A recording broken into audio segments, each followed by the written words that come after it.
839조 하나님의 말씀 시편 51편 1절에서 12절 말씀입니다.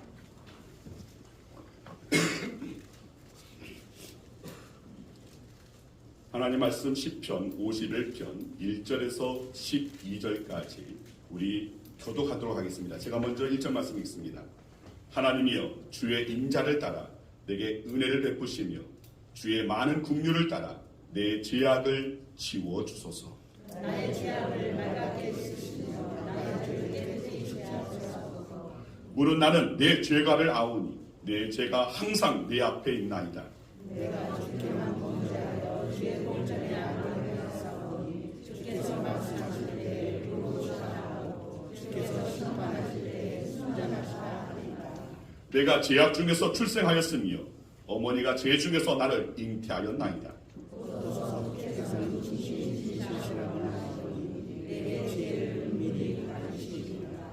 우슬초로 나를 정결하게 하소서. 내가 정하리이다. 나의 죄를 씻어주소서. 내가 눈보다 희리이다.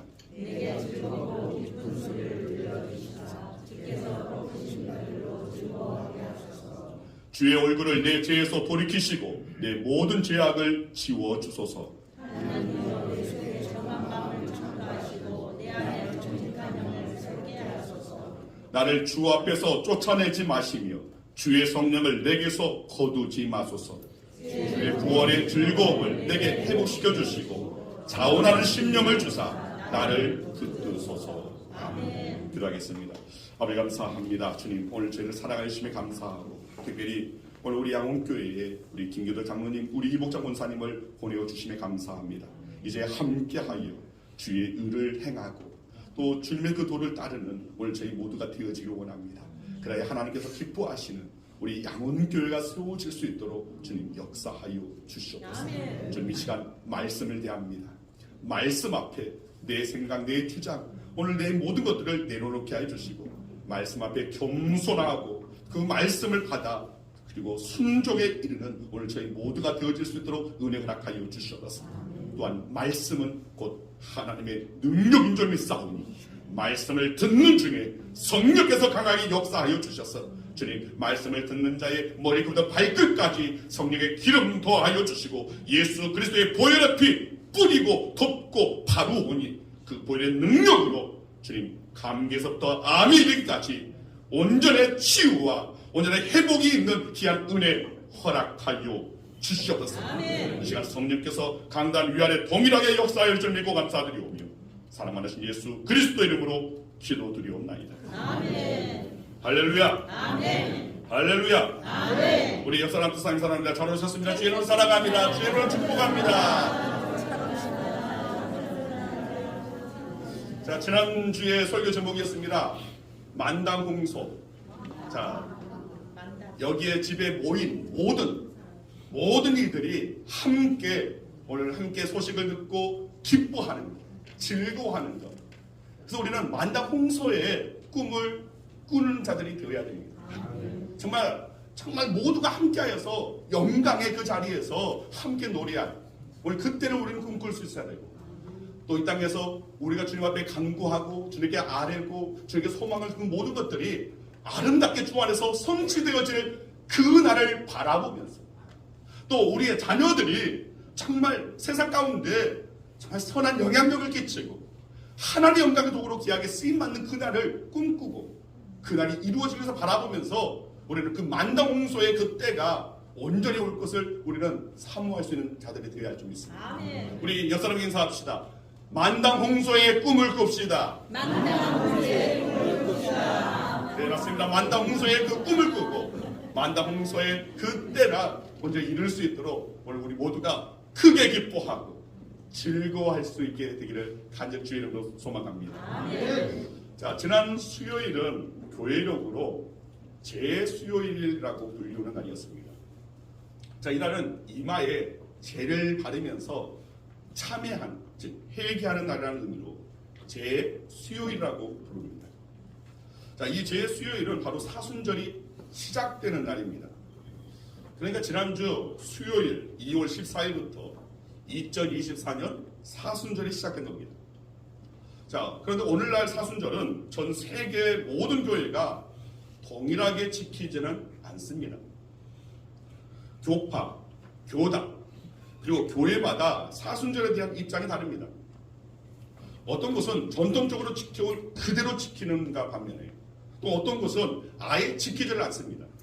또 어떤 곳은 자기들 나름대로 지키고 있습니다. 자, 그렇다면 왜 이렇게 되었는가? 그 답을 찾으려면 사순절에 대한 역사를 살펴봐야 합니다. 그리고 거기에 대해서 많은 논쟁의 사실은 있어 오면서 지금까지 사순절을 사실은 많은 교회에서 지켜왔지만 우리 기독교에서는 사실 이 부분에 대해서 이 사순절이 과연 성경적인가? 과연 다른 것인가? 오늘 이런 그런 이 통찰이 계속되어 왔다가 사실은 몇 년 전에 우리 교단에서는 이 사순절을 지키지 않는 걸로 그렇게 공포를 했습니다. 자, 초대교회 시절에 교회가 가장 중요하게 여긴 날이 있습니다. 그리고 지켜온 날이 있습니다. 그날은 부활절입니다. 그리고 이 시기 교회는 부활절을 맞이할 다양한 준비를 했습니다. 크게 두 가지를 있었는데 하나는 성도들의 영적인 준비를 위해서 금식을 했습니다. 자, 40일 동안 그냥 아무것도 안 먹고 금식하느냐? 그게 아니라 자, 그 당시에는 이 저녁 시간, 그러니까 그 당시 유대인들의 어떤 그 시간에 의해서 오후 6시 이후에 저녁만 먹고 그리고 그 외의 시간은 먹지를 않는 겁니다. 40일간 그렇게 지켰던 것입니다. 또 다른 하나는 초신자들을 훈련하여서 세례를 받게 했습니다. 그러다가 세월이 흘러 로마가 복음화되고 유아 세례가 보편화되자 이제 금식만 남게 됐습니다. 그리고 주후 325년 이제 기독교가 공인되어지고 니케아 그 공의회 때 이 금시간을 기간을 40일로 공식화하게 됩니다. 자, 그 이유는 예수님께서 광야에서 40일 금식하는 것, 오늘 그것을 따라서 이렇게 정한 것입니다. 자, 이때부터 본격적으로 사순절이라는 말이 사용되었습니다. 그러니까 이 부활절 이전으로 주일을 빼고 40일 되는 날부터 이 사순절을 지켜오는 겁니다. 자, 그런데 중세 시대로 접어들면서 이 사순절의 형식이 보다 엄격해졌습니다.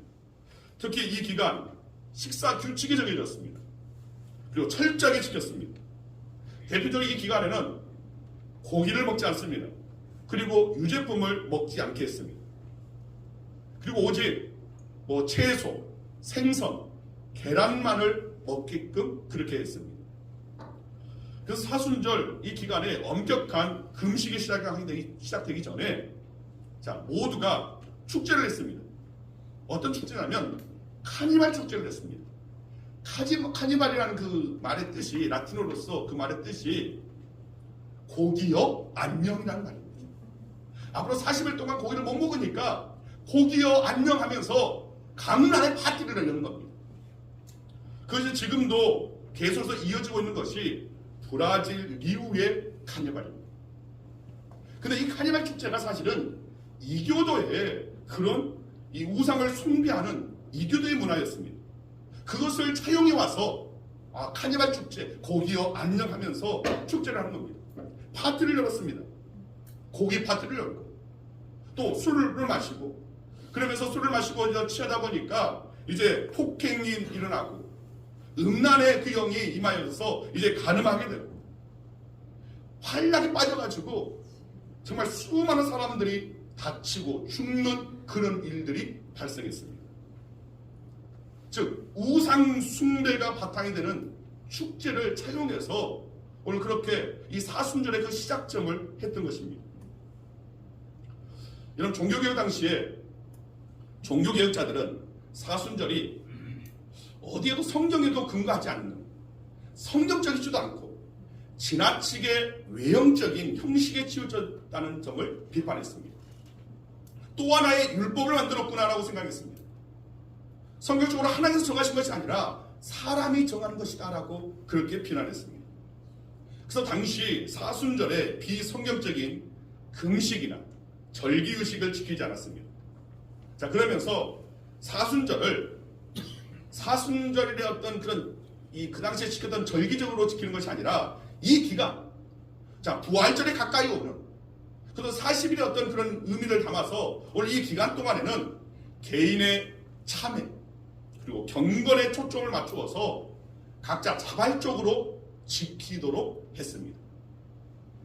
여러분, 오늘날 가톨릭 교회와 일부 교파에서는 여전히 사순절을 과거의 전통을 따라 지키고 있습니다.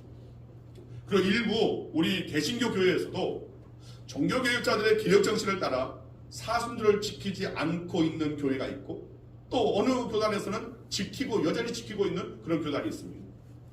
현재 사순절을 지키고 있는 교단은 대한성공회, 루터교, 감리교, 대한예수교 장로회 통합 등입니다. 그리고 사순절 절기를 지키지 않는 교단은 대한예수교 장로회 고신, 합신, 합동 그런 교단들입니다. 여러분, 우리 교회가 속한 대한예수교 장로회 합동교단의 입장도 종교개혁자들의 개혁 정신을 따라서 과거 사순절의 외형적 그리고 전통적인 어떤 그런 의식적인 어떤 그런 부분에 대해서 형식적으로 오늘 그렇게 되어지는 부분에 대해서 경계를 하고 초대교회 때부터 내려온 사순절의 내면적 정신만은 우리가 계속해서 이어받자 계승하자라는 것이 오늘 지금 사순절을 그 당시 어떤 철저하게 지키지 않는 오늘날 우리 교단에서의 입장도 그러다는 것입니다. 자, 그래서 이 기간 참회, 즉 회개하면서 경건의 훈련을 힘쓰고 다시금 우리 심령의 부흥을 이루자.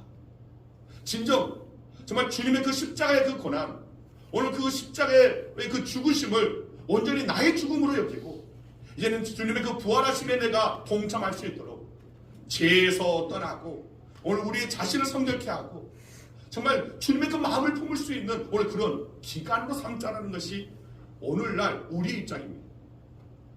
여러분, 오늘 본문 말씀은 이렇게 사순절의 원래의 취지, 그 정신을 살려서 다시 심령의 부흥을 이루고자 할 때 우리에게 시사하는 바가 큰 말씀입니다.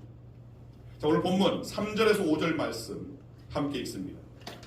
무릇 나는 내 죄가를 아우르니 내 죄가 항상 내 앞에 있나이다.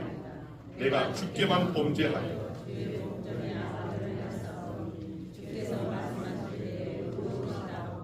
주께서 심판하실 때 순전하시다 하리이다.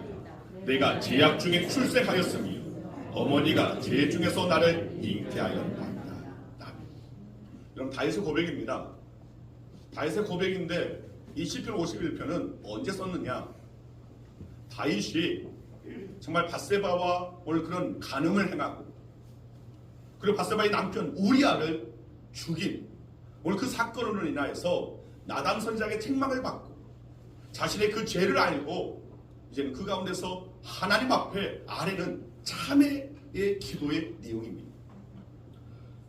하나님께서 보내신 이 선지자 나단의 책망을 듣고 다윗은 그때야 비로소 자신의 죄를 깨닫고 참회합니다.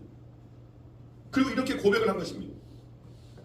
그러니까 사실 다윗은 밧세바를 범하고도 참회하지 않았습니다. 충신이었던 우리의 장군을 죽이고도 죽음으로 내몰고도 그는 참회하지 않았습니다. 그저 죄를 덮기에 급급했습니다. 그러다 남편 우리아까지 죽게 하는 큰 죄를 저지른 다음에 다윗은 사실은 모든 것이 이제 시간만 지나가고 모든 것이 덮어지기를 바랬습니다. 그럼 다윗은 왕이었습니다. 누구도 그 앞에서 다윗이 저지른 그 일을 죄라고 지적할 수가 없었습니다.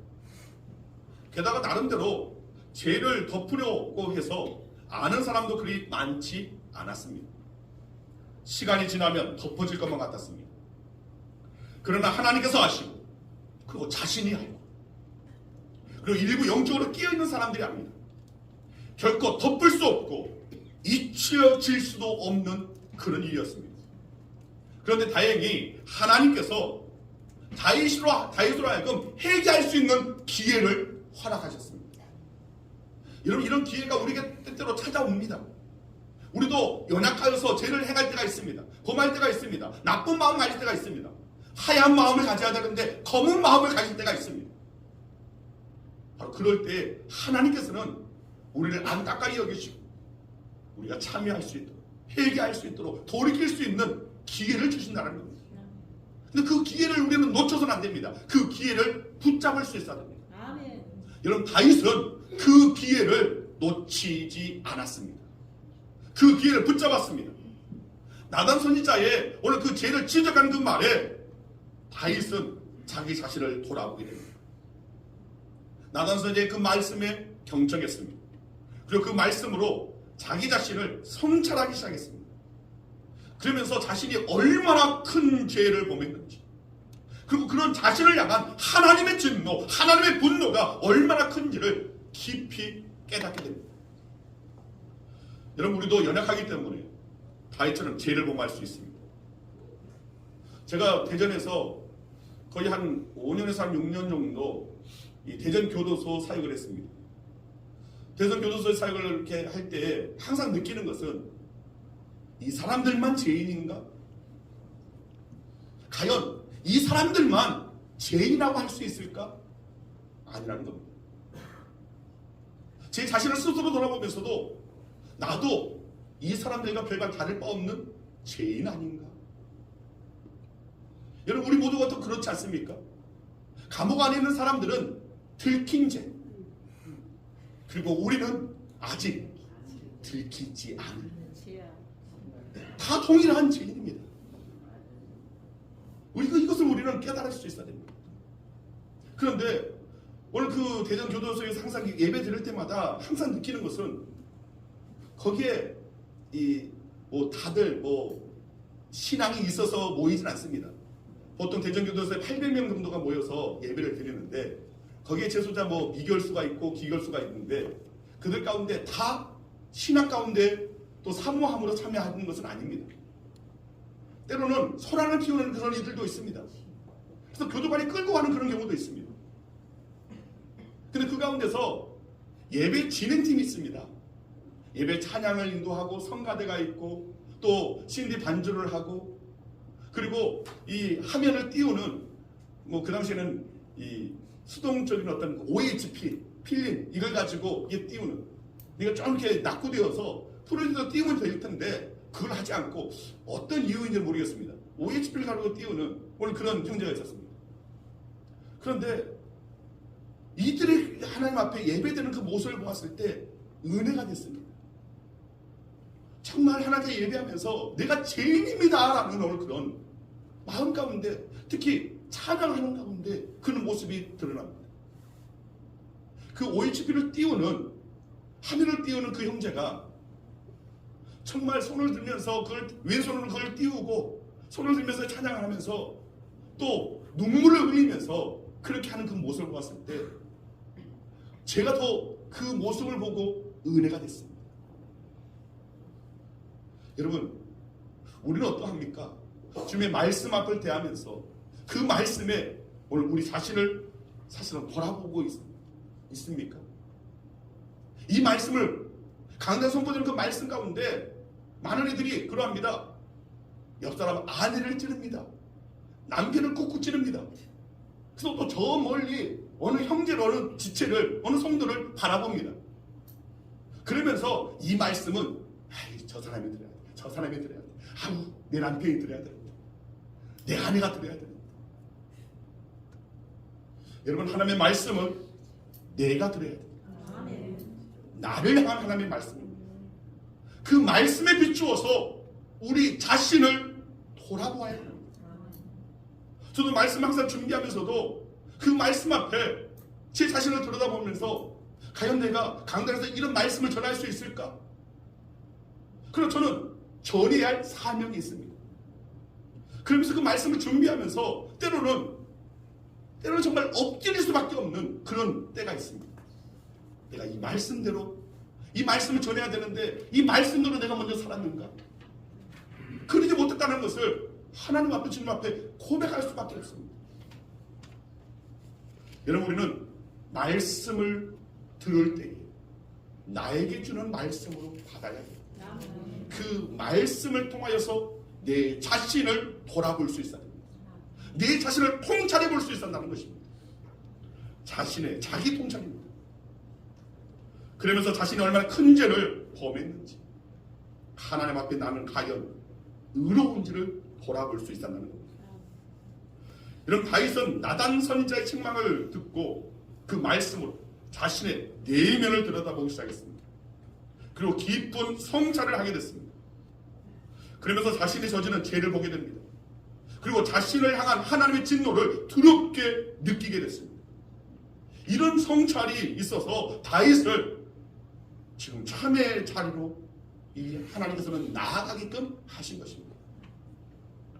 맞습니다. 말씀을 통한 자기 성찰이 바로 참회의 시작이고 회개의 시작입니다. 아멘. 따라하시길 바랍니다. 말씀을 통한 자기 성찰이 말씀을 통한 자기 성찰이 참회의 시작이다. 참회의 시작이다. 회개의 시작이다. 회개의 시작이다. 네, 맞습니다. 말씀을 통해서 우리는 우리 자신을 돌아볼 수 있다는 겁니다. 말씀을 들어도 그 말씀을 통해 자기 성찰을 하지 못하면 진정한 회개는 시작될 수 없습니다. 그래서 말씀을 통한 자기 성찰이 바로 심령의 부흥의 시작점이 된다는 것입니다. 여러분, 참회록을 쓴 이 참회록은 굉장히 유명한 책입니다. 어거스틴이 이 책을 썼는데 이 참회록을 쓴 이 어거스틴의 일화입니다. 하루는 그가 잠을 자다가 꿈을 꾸었습니다. 꿈에서 천국문 앞에 도착을 했습니다. 그런데 그런 그를 천사가 맞이하려는데 가로막는 것이었습니다. 그러면서 이 천사가 묻습니다. 너는 누구냐? 그래서 어거스틴이 네, 저는 그리스도인 어거스틴입니다 라고 말했습니다. 그래서 천사가 그를 유심히 살펴보고는 이렇게 말하는 겁니다. 아니다. 내가 보건대 너는 그리스도인이 아니다. 너는 그리스도의 말씀과 교훈이 아니라 철학자 피게로의 어떤 사상으로 가득 찼구나. 어떤 철학적인 어떤 것으로 가득 차 있는 바로 이 어거스틴의 그 내면을 돌아본 겁니다. 자, 그렇게 해서 그는 천국 문 앞에서 쫓겨나고 말았습니다. 어거스틴은 하늘짝 놀라서 잠에서 깼습니다. 그리고 자신을 깊이 돌아보기 시작했습니다. 그래서 그는 자신이 지나온 삶을 그 여정들을 돌아보면서 그러면서 하나님은 어떤 분이시고 그 하나님 앞에 나란 존재는 어떤 존재인지 또 자신이 어떤 잘못을 했고 어떻게 돌이켰는지를 아주 소상하고 솔직하게 글로 남겼습니다. 이것이 바로 성 어거스틴의 참회록입니다. 자, 여러분께 묻습니다.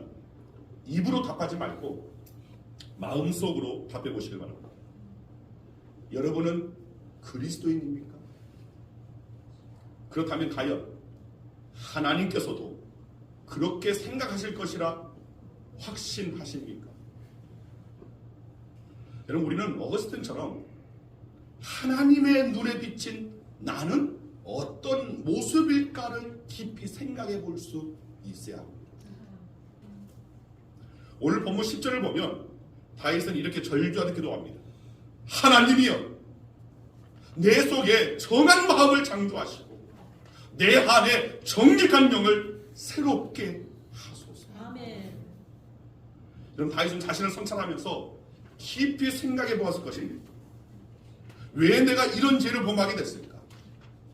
왕비도 있고 후궁도 그렇게 많은데 왜 남의 아내를 탐하고 범하게 됐을까?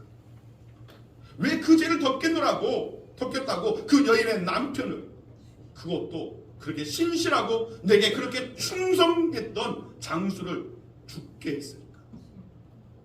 다윗은 답을 찾았습니다. 바로 자신의 심령에 문제가 생긴 것입니다.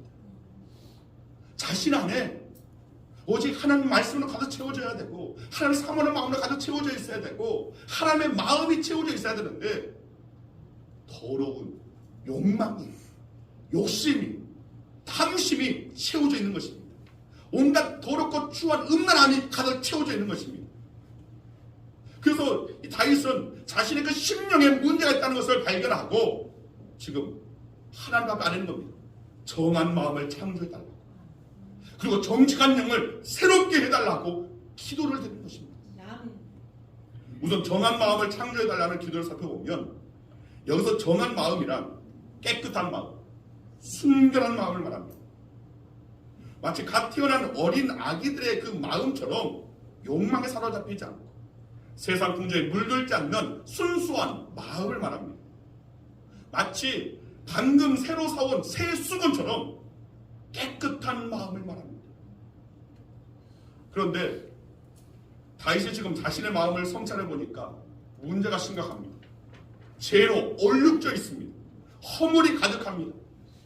마치 수건을 오래 쓰다 보니까 맹년실을 쓰고 하다 보니까 빨아도 더 이상 깨끗해지지 않는, 그래서 걸레로 쓰려고 내던지게 된 그런 상태처럼 된 것입니다.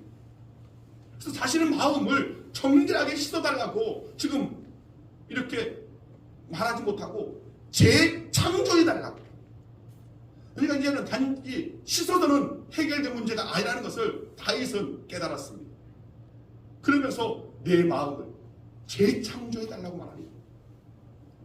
다음으로 정직한 영을 새롭게 해달라고 기도하고 있습니다. 자, 여기서 정직이라는 말이 히브리어로 나콘이라는 말을 번역한 것입니다. 이 나콘이라는 말은 굳건하다라는 뜻입니다. 자, 그러니까 도덕적으로나 윤리적으로 흔들림 없이 굳건하게 서 있는 상태를 말하는 것입니다. 그리고 영이란 루아흐를 뜻하는 말인데, 번역한 말인데, 이 말은 속사람의 중심을 뜻하는 것입니다. 속사람의 중심, 우리의 영입니다. 그러니까 정직한 영이란 어떤 상황 속에서도 도덕적으로 흔들림이 없는 그 사람의 중심을 뜻하는 것입니다. 다윗은 지금 자신을 성찰해 보니까 중심이 무너져 버린 상태입니다. 여인의 벌거벗은 몸을 보고는 한순간 중심이 흔들려서 넘어지고 말았습니다. 그래서 다시 이 중심을 다시 새롭게 세워달라고 기도하고 있는 겁니다. 여러분, 우리가 전통적으로 이 사순절을 지켜왔었는데 이제 이 사순절의 어떤 절기적인 어떤 형식적인 어떤 그런 것을 지킬 것이 아니라 사순절의 그 정신, 원래의 취지를 오늘 우리는 다시금 찾아야 한다는 것입니다. 진정한 회개를 경험할 수 있는, 행할 수 있는 기회로 삼아야 합니다. 그래서 정한 마음이 창조되고 정직한 영이 새롭게 되기를 바랄 수 있어야 한다는 것입니다. 자, 오늘 본문 12절 말씀 함께 읽겠습니다. 주의 구원의 즐거움.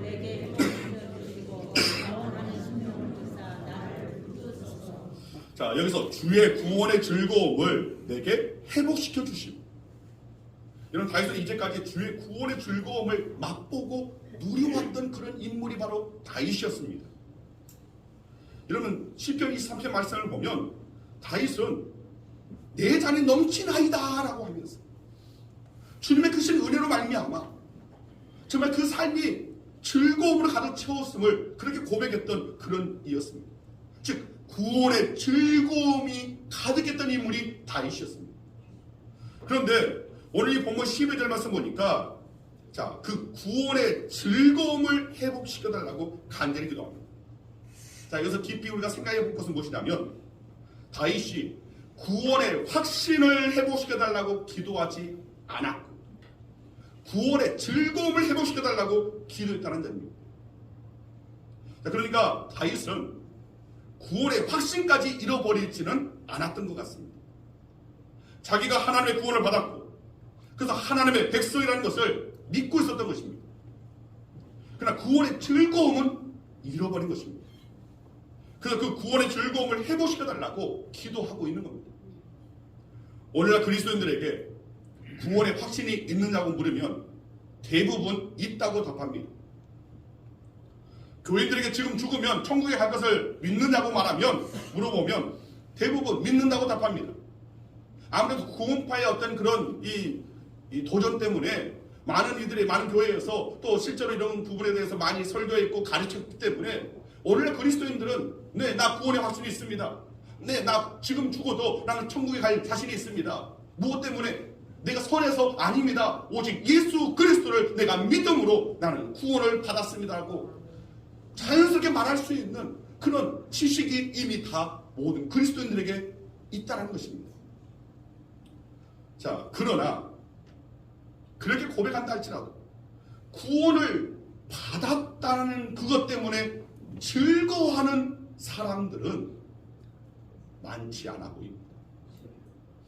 고백을 하지만 천국 갈 것이라는 믿음 때문에 기뻐하는 사람은 많지 않아 보인다는 것입니다. 여전히 세상거리, 세상의 근심, 걱정, 염려거리로 충만합니다. 거기에 흔들립니다. 세상적인 일에 일비합니다. 세상적인 어떤 그런 상황 때문에, 당긴 것 때문에 때로는 웃고 때로는 웃습니다. 절대적인 하나님의 나라의 어떤 그 구원의 그 기쁨, 이것을 소유하지 못하고 있는 대다수의 그리스도인이라는 것입니다. 여러분, 구원의 확신을 가진 것과 구원의 즐거움을 맛보는 것은 분명한 차이가 있습니다. 마치 여기 잔에 1컵에 물이 차 있는 것과 물이 넘쳐 있는 것과는 차이가 분명히 있다는 겁니다. 다윗은 시편 23편에서 내 잔이 넘치나이다 라고 고백하면서 그 구원의 즐거움을 노래하던 사람이었습니다. 그러나 지금은 그의 잔이 텅 빈 것은 아니지만 잔이 넘친다라는 고백을 할 수가 없습니다. 그래서 잔이 넘친다고 고백했던 그때를 다윗은 사모하고 있는 것입니다. 다시금 그 자리로 돌아가고 싶어서 지금 다윗은 이렇게 기도하고 있는 겁니다. 여러분, 심령의 부흥은 바로 이것입니다. 구원의 즐거움을 회복하는 것입니다. 내 잔이 넘치나이다라고 고백하면서 하나님을 예배하고 하나님께서 맡기신 사명을 기쁨으로 감당하는 것. 전도나 선교의 사명, 교회 봉사나 헌신, 충성하는 것도 마찬가지입니다. 습관적인 것 또는 어쩔 수 없어서 내가 직분자인데, 내가 그래도 신앙생활 몇십 년인데 이러면서 기쁨이나 즐거움이 없이 하는 경우가 참 많다는 것입니다. 그런데 그렇게 하다 보면 영적 피곤이 쌓이게 됩니다. 영적인 번아웃이 찾아오는 경우가 있다는 것입니다. 신앙이, 그리고 신앙생활이 즐거움에서 비롯되지 않으면 흔히 말하듯 안고 없는 찐빵이 되고 마는 겁니다. 김 빠진 콜라가 되고 마는 것입니다. 김 빠진 콜라 마셔보셨습니까? 맛있습니까? 네, 맛은 있겠죠. 그러나 그 가스가 그 가득 찬 타오르는 이 탄산이 다 있는 오늘 그런 콜라와는 완전히 다릅니다. 질이 다릅니다. 오늘 우리의 신앙생도 마찬가지입니다. 우리 안에 그 기쁨의 탄산이 가득 채워져 있어야 되는 거예요. 어느 순간 그 기쁨의 탄산은, 그 즐거움의 탄산은 다 빠져버리고 김 빠진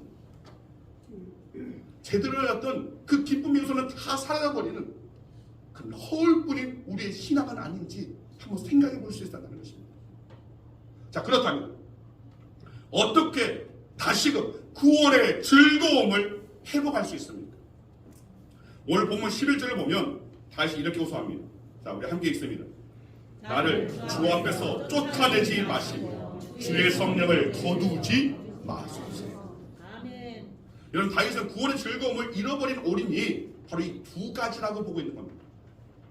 하나는 죄 때문에 이제는 하나님 앞으로 가까이 갈 수가 없어서입니다. 그리고 또 하나는 역시 죄 때문에 자신 앞에 하나님의 성령이 역사하지 않았으라는 것을, 그 근본적인 원인이 바로 여기에 있음을 다윗은 깨달았던 겁니다. 그래서 구원의 즐거움을 회복하기 위해서 이 두 가지가 회복되기를 간구하고 있는 겁니다. 맞습니다. 우리가 구원의 즐거움을 회복하려면 이 두 가지가 회복될 수 있도록 힘써야 합니다. 하나는 하나님께 가까이 가는 것입니다. 그냥 외형적인 어떤 가까움이 아니라 더 우리의 내면적인, 우리의 신앙이, 우리의 사모함이, 그 열심이 내가 주님을 비웃기를 원합니다. 더 한 걸음 주님께 가까이 다가가기를 원합니다. 그저 나름대로의 거리두기를 둬야 돼. 너무 가까이 둬도 가까이 가도 안 되고 너무 멀어서도 안 돼. 신앙은 너무 가까이 가면 강신이 되고 너무 멀어지면 오늘 그 신앙이 열심히 사라지니까 어느 정도 그냥 거리를 둬야 돼. 마치 코로나 때 사회적 거리두기를 하는 것처럼 그렇게 하나님과 거리두기로 가는 이들이 있습니다. 아닙니다. 우리는 조금 더 가까이 주님께 더 가까이 나아갈 수 있는 저와 여러분들이 될 수 있다는 것입니다. 아멘. 정말 하나님의 형상을, 잃어버렸던 그 형상을 회복할 수 있는, 주님을 닮아갈 수 있는 저와 여러분들이 되어야 한다는 것입니다. 아멘. 여러분, 다윗은 밧세바를 범한 뒤 평생 한 번도 겪어보지 못한 하나님과의 멀고도 먼 거리를 느꼈습니다. 그래서 하나님께 다시 가까이 가고자 지금 힘쓰고 있는 것입니다. 여러분, 우리가 구원의 즐거움을 회복하려면 하나님께 가까이 가야 합니다. 이를 위해서 예배를 사모하고 말씀을 주야로 묵상하고 쉬지 말고 기도하면서 하나님 앞에 가까이 가려는 오늘 우리 열심히 있어야 한다는 것입니다. 아멘. 또 하나는 성령의 충만을 회복하는 것입니다. 여러분, 다윗은 밧세바를 범하는 죄를 저지른 뒤에 더 이상 성령이 자신에게 역사하지 않음을 느꼈습니다. 그래서 다시금 성령이 함께 하시기를 지금 구하고 있는 겁니다. 여러분, 우리가 구원의 즐거움을 회복하려면 성령이 충만해야 합니다. 성령 충만함으로 기도에 힘쓰며 말씀 안에 거해야 합니다. 그럴 때 구원의 즐거움이 회복될 수 있는 겁니다. 여러분, 우리가 이전처럼 사순절을 정말 철저하게 지키지 않는다 하더라도 사순절의 정신만큼 본래의 취지만큼은 우리는 계승하고 사수할 수 있어야 합니다. 아멘. 말씀을 통해 내 자신을 돌아볼 수 있어야 합니다. 또 자신의 그 죄를 회개하고 구원의 즐거움을 회복하는 일입니다. 정말 힘쓰는 저와 여러분 되기를 간절히 주의 이름으로 축원합니다. 아멘. 기도하겠습니다. 아버지, 감사합니다. 주님, 오늘 정말 저희들이 말씀 가운데 그저 말씀을 지식의 참고에만 듣는, 그리고 그냥 따분한 시간으로 그렇게 치부하는, 오늘 그것이 아니라 말씀을 듣는 가운데 내 자신을 돌아보고 내 심령을 돌아볼 수 있는 저희들 되어지기 바랍니다. 그래요. 그 가운데서 발견된 우리의 그 심령의 그 병을 이제는 치료하고 언제는 우리의 심령이 다시금 부흥할 수 있도록 다시금 주님 앞에 설 수 있는 저희들, 다시금 주의 거룩하심을 닮아가는 오늘 저희들, 다시금 구원의 즐거움을 갖고 행하는 우리들, 이 땅의 삶도 천국을 누리며 살아가는 우리 양원교회 모든 성도들이 되어지기를 소망합니다. 아멘. 다시금 우리 심령이 부흥할 수 있도록 성령께서 함께하여 주시옵소서. 아멘. 감사드리고 예수 그리스도 이름으로 기도드리옵나이다. 아멘. 우리 자리에서 같이 일어나셔서